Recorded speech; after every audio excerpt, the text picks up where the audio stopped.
Assalamualaikum warahmatullahi wabarakatuh. Perkenalkan, nama saya Asnandi dari Prodi Teknik Informatika kelas A. Nah, di sini saya akan mempresentasikan materi tentang pengenalan website.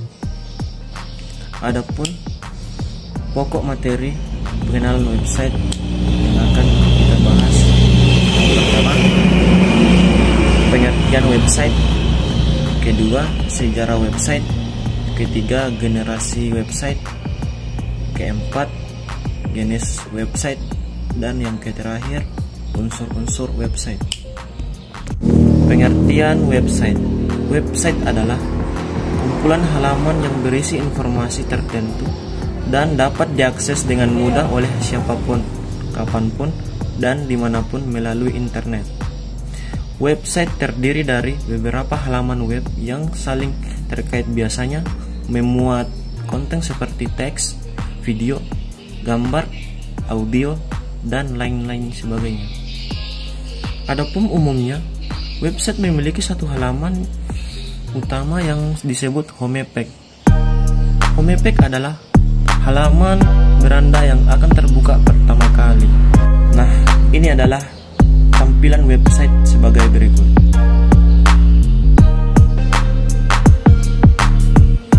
Selanjutnya, setiap website dibuat untuk tujuan tertentu, misalnya pengenalan sebuah brand bisnis, media berita, hiburan, toko online, sarana, pendidikan, hingga media sosial. Nah, untuk mengunjungi website, kita membutuhkan sebuah perangkat seperti smartphone atau komputer yang diakses melalui link URL atau uniform resource locator. Dan adapun sejarah website. Sejarah website dimulai oleh tim Berners-Lee yang mengembangkan World Wide Web atau bisa disingkat WWW pada tahun 1989. Dan tim menggagas 3 teknologi dasar untuk membangun sebuah website, yaitu HTML, URL, dan HTTP. Dan pada awalnya, website dirancang hanya untuk berbagi informasi di kalangan para ilmuwan. Dan sampai pada akhirnya tim melihat potensi website sebagai sarana yang bisa digunakan oleh siapa saja untuk berbagi tujuan. Dan kemudian dirilis secara resmi pada 6 Agustus 1991 oleh Sir Timothy John dan Tim Berners-Lee. Dan pada akhirnya, pada tanggal 30 April 1993, Cray atau laboratorium tempat tim bekerja mengumumkan bahwa WWW dapat digunakan secara gratis oleh publik. Adapun website yang pertama dirilis, dan website yang pertama kali dirilis saat itu baru sebatas menampilkan teks sederhana tanpa varian font, video, maupun gambar. Bahkan website ini sampai sekarang masih bisa mengaksesnya melalui link URL. Kemudian, ini adalah tampilan website pertama kali. Kalian bisa lihat. Selanjutnya, generasi web, yang dimana generasi web ini memiliki 4 web, yaitu yang pertama web 1. Web 1 merupakan generasi pertama dari layanan internet berbasis web, dan pengguna hanya bisa membaca dan mencari serta melihat informasi yang ada dalam sebuah web tanpa bisa melakukan interaksi lainnya.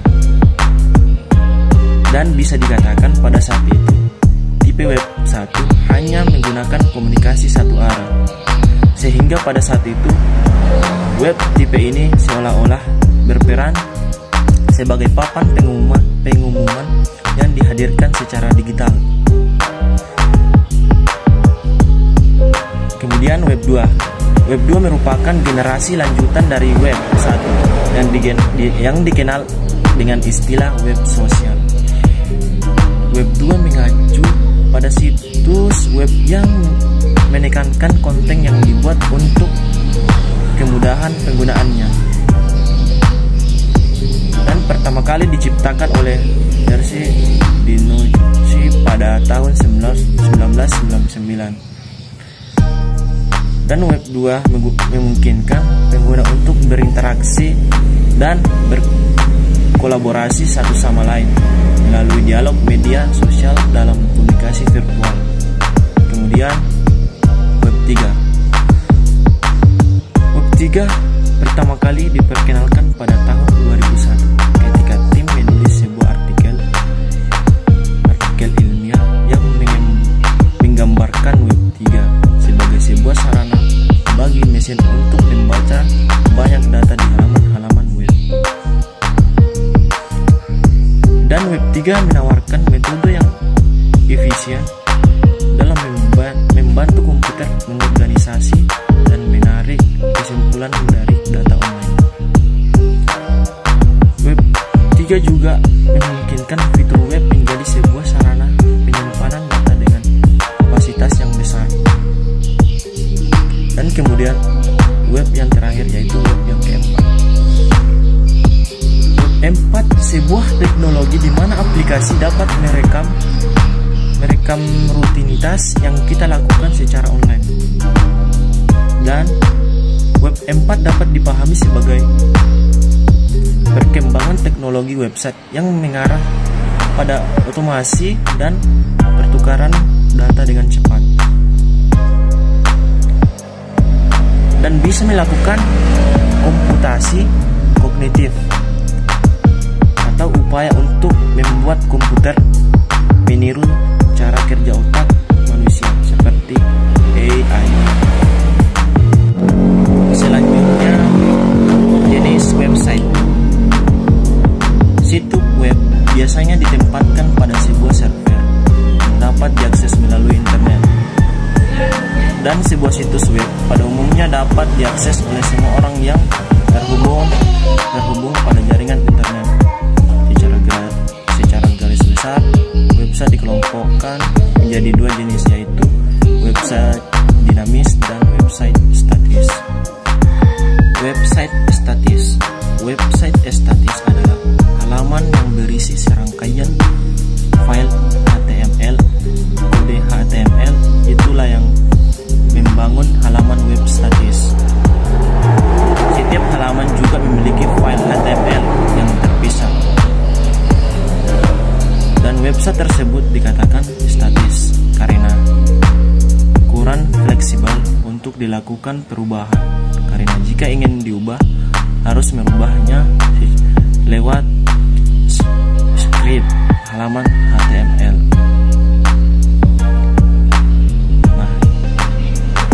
Terdapat keunggulan website statis, di mana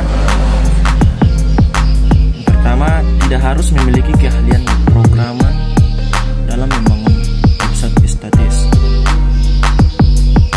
Kedua, proses pembuatan yang relatif cepat. Ketiga, proses indeks cepat karena hanya terdiri dari file HTML dan CSS saja. Keempat, maintenance mudah. Dan yang kelima, lebih hemat biaya dari biaya produksi hingga operasional. Adapun kelemahan website statis yaitu fungsionalitas terbatas, tidak menggunakan database dan programan PHP server. Selanjutnya, ini adalah contoh tampilan website statis.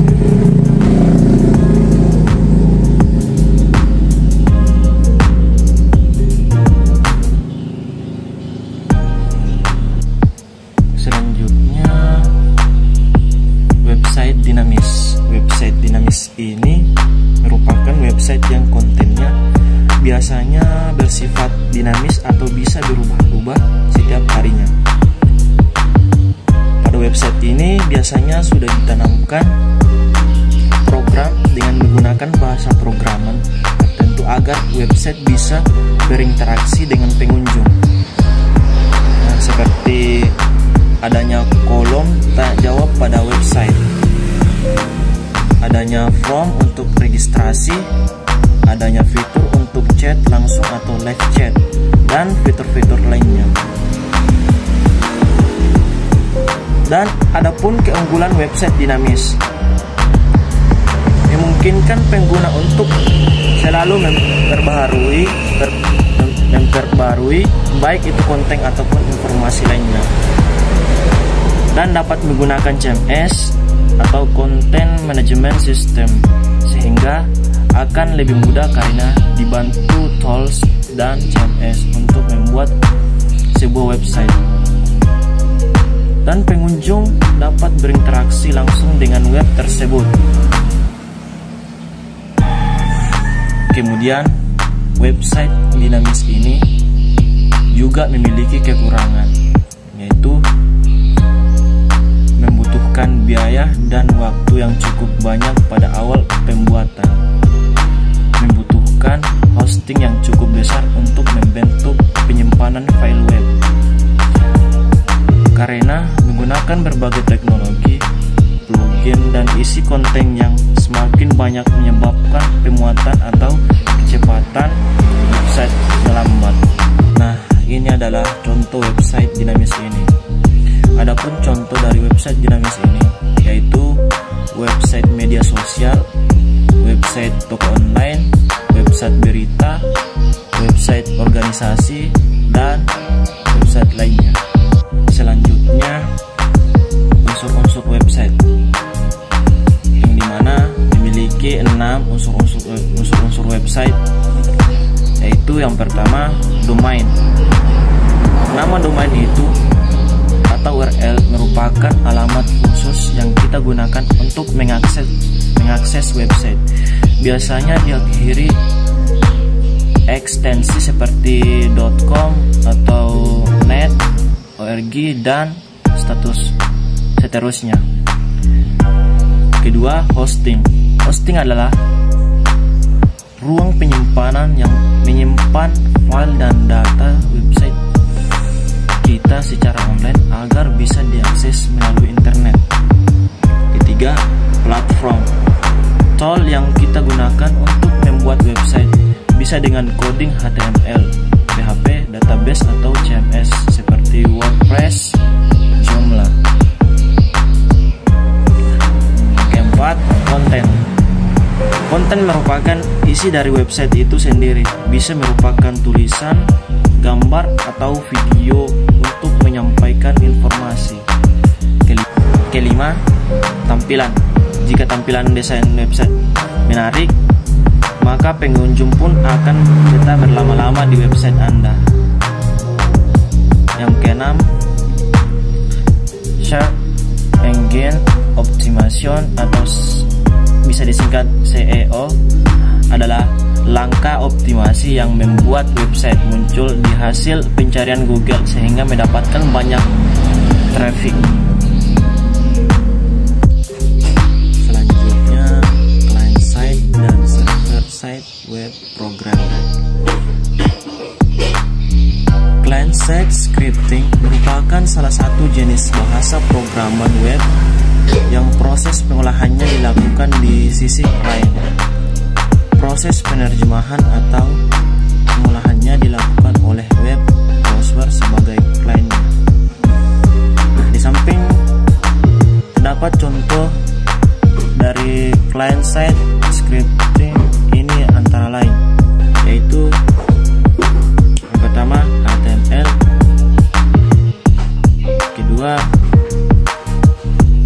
XHTML, ketiga CSS, keempat JavaScript, kelima XML, dan yang terakhir jQuery. Kemudian server side scripting merupakan bahasa programan web yang pengolahannya dilakukan dalam server. Maksudnya ialah web server yang sudah terintegrasi oleh web agent. Nah,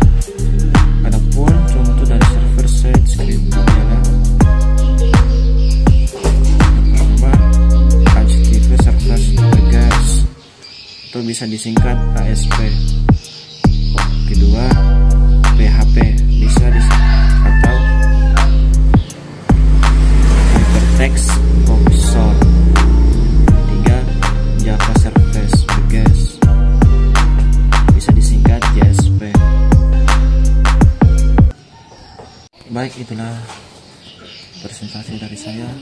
Kurang lebihnya mohon dimaafkan. Wassalamualaikum warahmatullahi wabarakatuh.